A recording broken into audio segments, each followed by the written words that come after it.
Our wonderful Bible story today is of a scandalous event.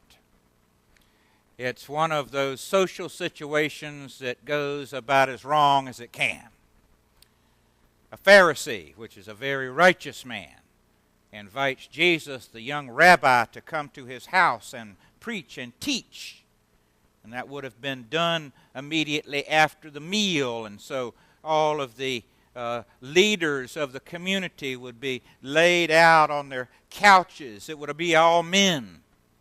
And they would be listening to the out-of-town rabbi as he proclaimed his new and improved word about the kingdom of God.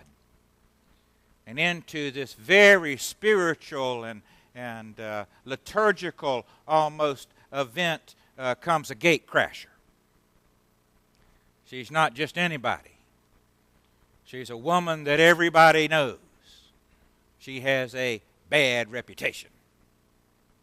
There's no doubt about it. She's a prostitute. She crashes the party. She's not supposed to be there. She begins to cry and wail.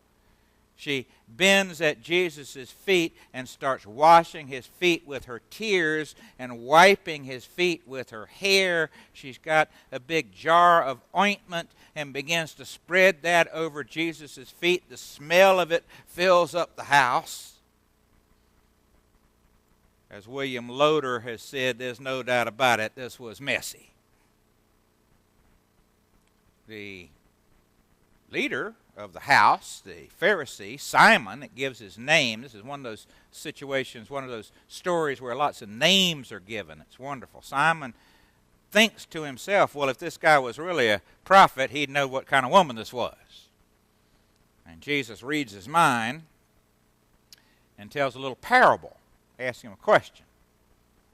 He says, there was a man and people owed him money.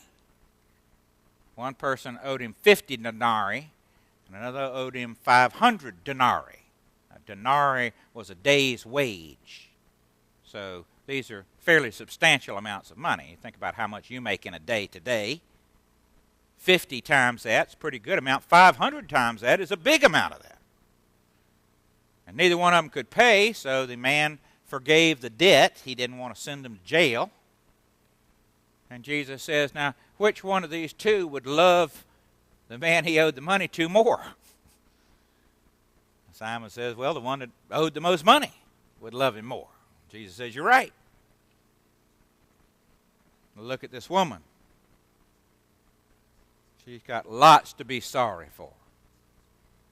Many sins that burden her heart. But she has come here and surrendered herself to me. Washed my feet. You didn't do that. Kissed me. You didn't do that. Then he says something that would have burned the ears of all those righteous men in the room.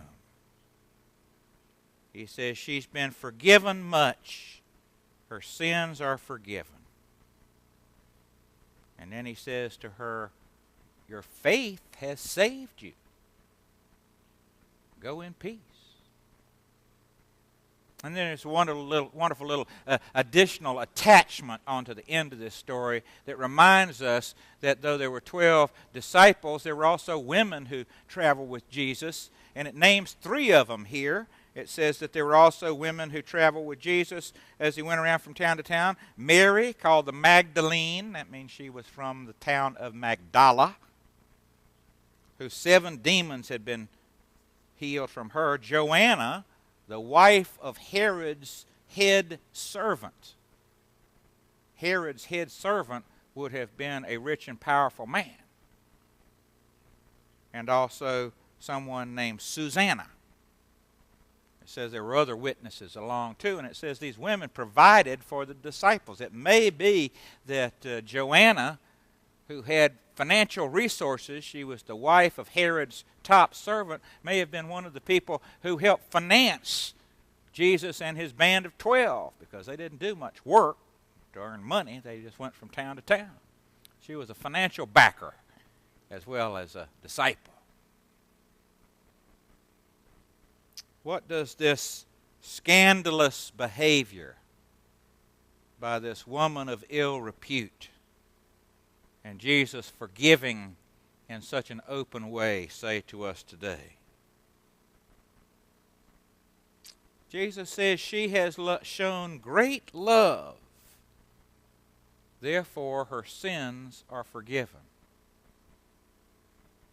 You know, it's easy to love the people that love you. It's easy to love the folks that care for you. It's easy to love the folks that encourage you. It's easy to love the folks that say, I'm so glad to see you. It's hard to love the folks who don't treat you well, isn't it?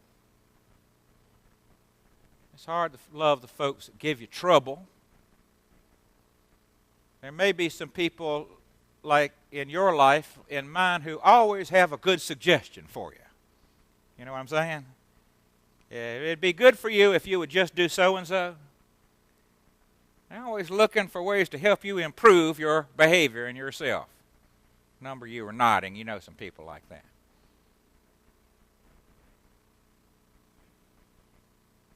It's easy to love the people like us, the people that share our values, the people that have nice homes and clean clothes and children that try to excel. It's harder to love the people who don't look like us, don't think like us, don't speak like us.